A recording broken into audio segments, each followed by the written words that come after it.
Hello again folks, and welcome back to part 2 of my complete PlayStation 1 collection series. This time we're going to be looking at various genres of games and really seeing why the PlayStation 1 is one of the most iconic consoles of all time.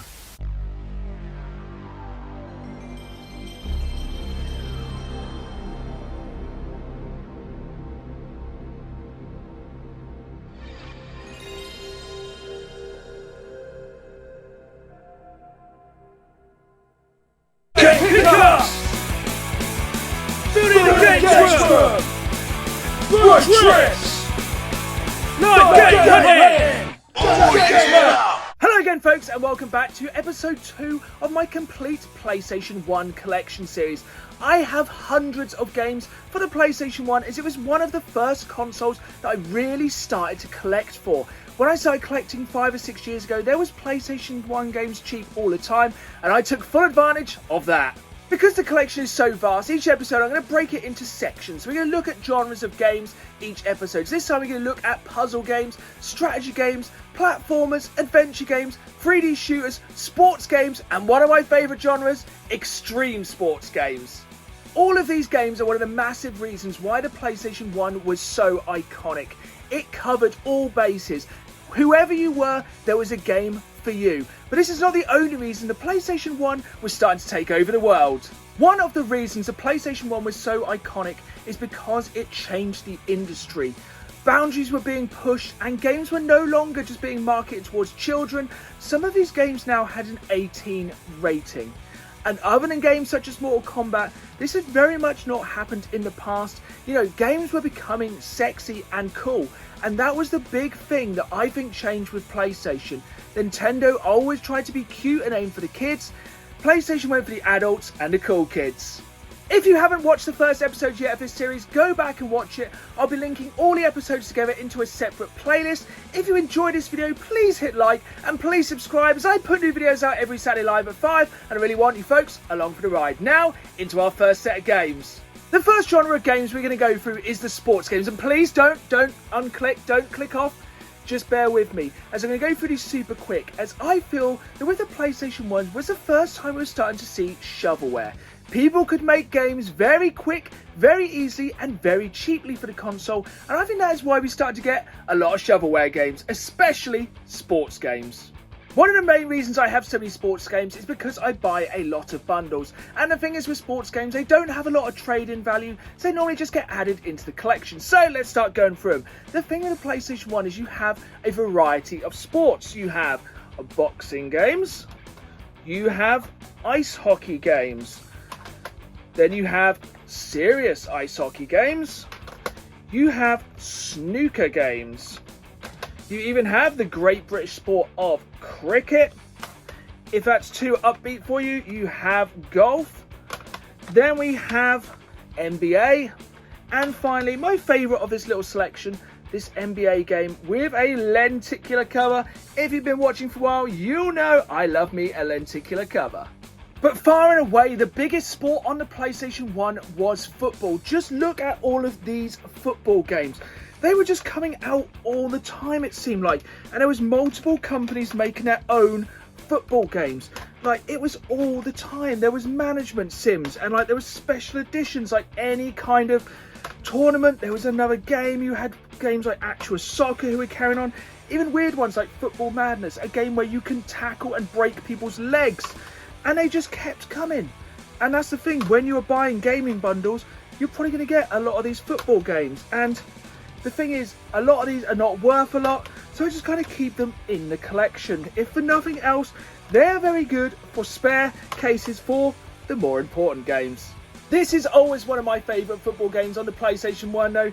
Chris Kamara's Street Soccer by Midas Games. Trust me, every time you see that Midas Games logo, you know it's going to be absolute trash. But when it comes to football games, one name is synonymous with a genre, and that is of course FIFA. Now, bear in mind the PlayStation 1 came out in 1995, so I guess it made sense the next year we had FIFA Soccer 1996. But how many years do you think it continued? Well, obviously we had FIFA in 1998, that goes without saying. FIFA in 99, so we're now 4 years into the PlayStation. FIFA 2000, getting a little bit older, FIFA 2002, and just the most up to date in my collection, FIFA Football 2004. 9 years after the PlayStation 1 launched. FIFA is nothing but progressive. Next section is kind of action adventuring and platforming, and you may notice a few certain platforming titles are missing from this section, but don't worry, they'll be coming up in the final video in this series, the best of the best. The PlayStation 1 had a really large selection of kind of action-adventure puzzle games based on popular films and TV series, and these licensed games got pumped out pretty quickly. So we have The Road to El Dorado, Small Soldiers, which I think is an absolutely iconic 90s film, and this is actually a pretty solid video game as well, and it kind of makes sense to make a video game based on kind of a fake toy line they made up, so yeah, I definitely recommend checking this one out. It is pretty cheap as well. Obviously, Warner Brothers were coming in with stuff like Bugs Bunny Lost in Time. This game, if you see it cheap, pick it up, is actually quite an expensive title now. Then we had film tie-ins such as Chicken Run. Not the best game of all time, but you know, I know a lot of people go crazy for that film. And of course, Harry Potter was getting involved in the scene in the late 90s. This is a game you get all the time on the PlayStation 1 in bundles. I think I've had about 5 copies of this game. And some of my favourite games from this period were the South Park games. They're looking back now, they're probably not the best games of all time. Like South Park Chef's Love Shack is a pretty good quiz game, but this one is a pretty bad kind of arcade platformy adventure game. It's just, I don't think the 3D graphics really worked with the South Park 2D characters. Of course, one of my favourite franchises of all time had to have some PlayStation 1 games as well, such as Star Wars Jedi Power Battles, which is a bit meh, to be honest, and obviously the movie tie-in for The Phantom Menace, which again isn't the best game of all time, but it really showed that PlayStation 1 was the massive home of tie-ins. But it was also classic franchises were making a jump into 3D on the PlayStation 1, such as Pac-Man World, and also following suit we had Bomberman World. This one was a little bit more like original Bomberman, but it's cool to see these classic franchises moving to the PS1. The PlayStation 1 was where a lot of new franchises started, one such franchise being the Rayman games. Obviously now they're absolutely everywhere, but this is the first place you could play this weird little platform game, which since then has gone over to take on the entire world. And another franchise which is absolutely synonymous with the PS1 is the Tomb Raider franchise. And it might surprise you, this is the only black label Tomb Raider game I have in my collection. Back in the day, I found these games so difficult. I got stuck on them, I couldn't understand the puzzles, I found the controls really finicky. I have to admit, for many years, I was not really a fan of the Tomb Raider games. My wife has said as well, she got stuck on these early games so many times, but going back to them now, I do kind of prefer the more recent Tomb Raider games, embarrassingly to say, but remember it did start on the PS1. I would say this next game, Chase Express, is a little bit of a hidden gem on the PlayStation. It's kind of a mix between Metal Gear Solid with kind of the Resident Evil or Dino Crisis fixed camera angles. It's cheesy, it is very cliche, it's a little bit like 24. Essentially, you're on a train going 200 miles per hour trying to stop terrorists from bombing something or other.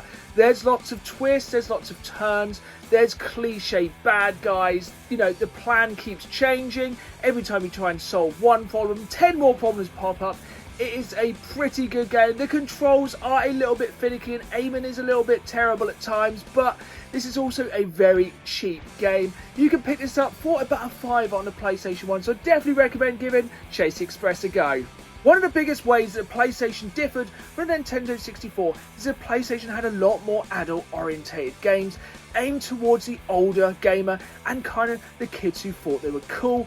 And one of these games, which ironically I actually played on the Nintendo 64, is Shadow Man. This is an absolutely fantastic game. You will go through different realms, gain different powers, and the bits where you fight Jack the Ripper in this are absolutely, truly terrifying. Also, we had kind of horror games such as Dracula 2, which had a really dark, sinister feel to it, and the granddaddy of the survival horror games, Alone in the Dark, The New Nightmare. It was really showing the PlayStation 1 had a little bit of something for all gamers, not just the kids. Next up, we have a very small selection of games. These are either retro compilations or kind of reimagining of some retro classics. I think it's the first kind of time we were seeing this on the PlayStation 1. First up, we have the Midway Arcade Pack, which has classic games such as Smash TV and The Amazing Rampage. Next up, we have Atari Anniversary Edition Remix, and this has absolutely tons of classic Atari games. One of the best Atari compilations in my mind. Next up, we have a couple of oddities. So we have both Space Invaders and Centipede. Now these are kind of reimaginings of these classic games, kind of trying to bring them into the PlayStation 1 generation. Arguably, you may love them, you may hate them, but I quite like them. I think they're pretty cool. This next section of games is RPGs, and there are so many good RPGs on the PlayStation 1, but they are one of those games that always seem to command a really high price tag, and as such I only actually have one Black Label RPG. Again, I'm saying Black Label here, trust me, there is some Platinum RPGs to come, and that is Guardians Crusade, which I haven't got round to actually playing. One of the main problems I have with these RPGs is they can be hundreds of hours long, but please tag below your favourite RPGs. I want to know what RPGs I'm really missing on a PlayStation 1. This next section is quiz and puzzle games, and I think especially when it comes to quiz games, this was the first time everyone could kind of crowd round and play a game together. It was one of those things, you kind of would get one of these games as a gift so the whole family could enjoy playing the PlayStation on Christmas Day. So normally you would get The Weakest Link, and this is such a zeitgeist to the late 90s. Most of the questions on here now are totally irrelevant. Same could be said for Who Wants to Be a Millionaire. Like, you know, you get bought it by your parents or an uncle or somebody who didn't know you too well, just knew you had a PlayStation and thought you'd love this game because everyone can enjoy it and it's pretty much trash. But then we have some of the more kind of traditional board game based video games such as Monopoly. You know, you can't flip the board if it's on a disc, is one good reason to play that with your friends. But then we have some of the more kind of traditional puzzle games such as Tetris Plus, Bust-A-Move 4, and one of my favourite puzzle games of all time, Lemmings, an absolute bona fide classic which kind of reached its peak on the PlayStation 1. One of the biggest changes with the PlayStation 1 was you were able to have finally full 3D gaming. This was especially good once they brought out the analog controller for the PlayStation 1, and one of the best genres of game you could have for this was kind of the 3D shooters. So no longer did you just have to look in one direction, you could move in a 360 axis, and games such as Panzer Front and Submarine Commander could take advantage of this new degree of control and depth. Using this new 3D control and graphics, we got games such as Army Men Land, Sea and Air, and also Army Men Air Attack. We're also seeing more kind of arena shooter games such as Grudge Warriors and World Destruction League. These are kind of cool games where you could just kind of move around in a 360 axis so you never knew where the attack was coming from. Some of my favourite games of the 16-bit era were the Strike games. We had Desert Strike, Jungle Strike and Urban Strike. But on the PlayStation 1, you could upgrade the graphics, have more complicated settings, and we had both Nuclear Strike and Soviet Strike.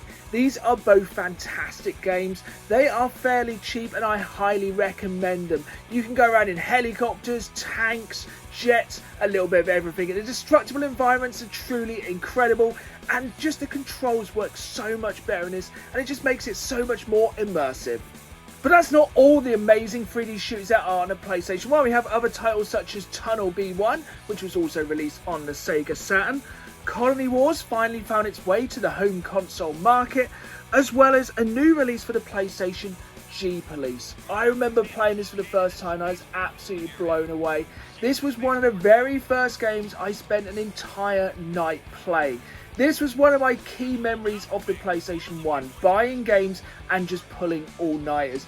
I was in school at the time and it got to that Friday or Saturday night and you could literally game until your eyes bled. It was good times. But without doubt, one of my favourite 3D combat games on the PS1 is Overboard. This is an absolutely fantastic game in single player, but it has up to 5-player multiplayer. Yes, you had to get a multi-tap, but this was absolutely incredible in multiplayer. And again, I think this is a game everyone needs on a PlayStation 1. It's a PlayStation 1 exclusive, and correct me if I'm wrong, I don't think it ever saw a sequel, so definitely hunt this one out.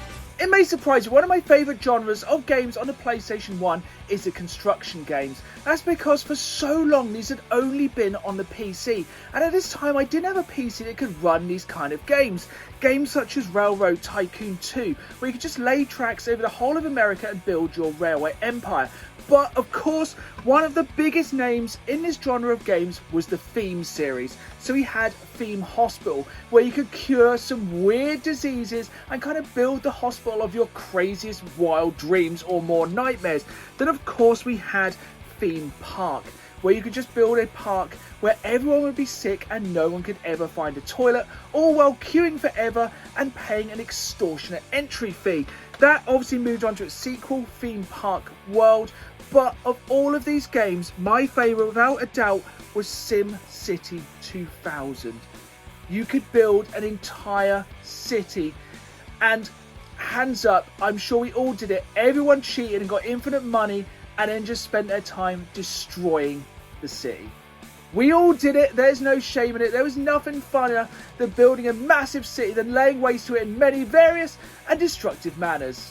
A game you may not have ever heard of or remember is Populist: The Beginning, a god sim where you are literally given the powers of God to rule over your tribe and destroy other tribes. So you can be a nice god or a vengeful god. You can raise the oceans, build mountains, level forests, or use your powers to go to war. You could build volcanoes and throw asteroids to basically prove you are the strongest of the gods. This game was absolutely fantastic. There were so many ways you could win this game, and this was a game I literally completed. It took weeks. And the most incredible thing about this game, it took an entire memory card to save your game. But it literally remembered every placement of every enemy, soldier, everything. And don't forget, back then the memory card had a combined memory of 1 megabyte. Another genre of games which have primarily been on the PC up to this point was real-time strategy games. These were games where you could command huge armies, build bases, and generally go to war. But again, these were another game which was finally brought to the PlayStation 1. So no longer did you need a powerful gaming PC, you could play this on your home console. And even better, you had a mouse. You could buy an actual mouse for the PlayStation 1. A lot of people either forget or didn't realise this. And that meant you could play games such as Command & Conquer Red Alert and Command & Conquer Retaliation. These were absolutely fantastic on the PlayStation 1. They even had the incredibly cheesy FMV sequences. Absolutely fantastic games, even better with the mouse. Absolutely PlayStation classics. And if for no other reason, Command & Conquer Red Alert is an absolute banger because of this incredible intro. It is one of the most get pumped, hype intros of all time. The FMV is incredible and this soundtrack is absolutely amazing. We're on to our final genre of games in today's video, and this time we are going extreme. With extreme sports. It seemed that extreme sports were becoming more and more in the public eye in the mid to late 90s, and the PlayStation 1 really took advantage of this with extreme sports games such as Freestyle Scooter. What is more extreme than scootering? This was one of the things with PlayStation, you had a little bit of everything, but of course there was some absolutely iconic extreme sports on the console. Cool Borders was a new franchise that appeared on the PlayStation 1 and was a direct competition to 1080 snowboarding on the N64. It was just a cool sport at the time and probably still is, but you know, the public eye was really on these extreme sports, and games like Cool Borders just really made the PlayStation seem cool. But let me know down in the comments down below, what did you prefer? Did you prefer Cool Borders or 1080 snowboarding? I think I preferred the soundtrack for Cool Borders. It had a really good soundtrack, but I do prefer the controls for 1080 snowboarding. But let me know which one you prefer in the comments down below. Of course, there was loads of other extreme sports games on the PlayStation 1, such as Motocross Mania, a motocross game which I was going to put in the racing section, but decided to keep it here as it has a big stunt section in the game. Also, we were starting to see the start of big name franchises such as Matt Hoffman's Pro BMX. And the thing that really sticks with these next few games is the fact the soundtracks were so iconic. This was at an age where music wasn't just everywhere. I didn't have MTV or anything here, so these were the kind of games I heard music on that's actually shaped my life, such as Thrasher presents Skate and Destroy. Again, an amazing mix of skate punk, hardcore, even a little bit of hip hop. These were the songs that were literally shaping me as a youth, and none more than Dave Mirra Freestyle Maximum BMX. A game so much ingrained of its soundtrack, it has a soundtrack CD in here. We have bands such as Pennywise, Rancid, Dropkick Murphys, Millencolin. These were the kind of games that were shaping my music taste forever. But when it comes to extreme sports and music taste, there is only one franchise we need to finish with. The Tony Hawk's games changed everything for me. The soundtrack just became the soundtrack pretty much to my life. The bands on these CDs I still listen to today, and most of these bands I have seen multiple times live. These games are more important to me than any other games. Just coming from the iconic first game, Tony Hawk's, we have Tony Hawk's 3, Tony Hawk's 4, which still got a release on the PlayStation 1, and the most iconic, the game with perhaps the greatest soundtrack, no, the greatest soundtrack of all time, Tony Hawk's 2. I don't want to make it sound like hyperbole, but no game to ever have existed has had as much impact on my life as Tony Hawk's 2. It was, for one of the very first games that I got obsessed with. I had to be good at this game. I played it and played it and played it until I was an absolute master. It inspired me to actually try skateboarding. To be fair, I was absolutely awful at it. I have no sense of balance. But the main thing about this game was its soundtrack.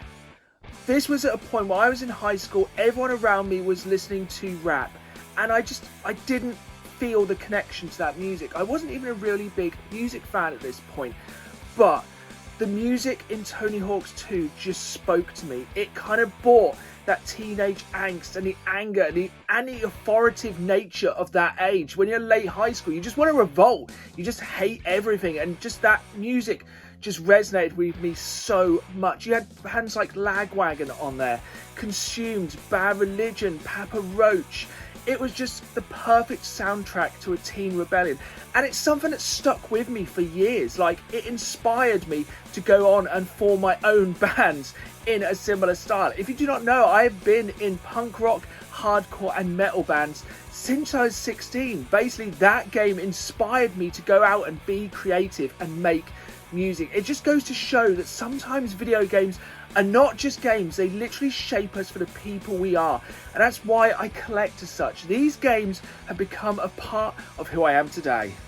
So there we have it, that is the end of part 2 of my complete PlayStation collection video series, and it just goes to show video games are more than just discs, pixels and programming. They are parts of our lives, and I think the PlayStation 1 came at a time in my life when I was really changing as a person, and I think it really has affected me, hopefully for the better.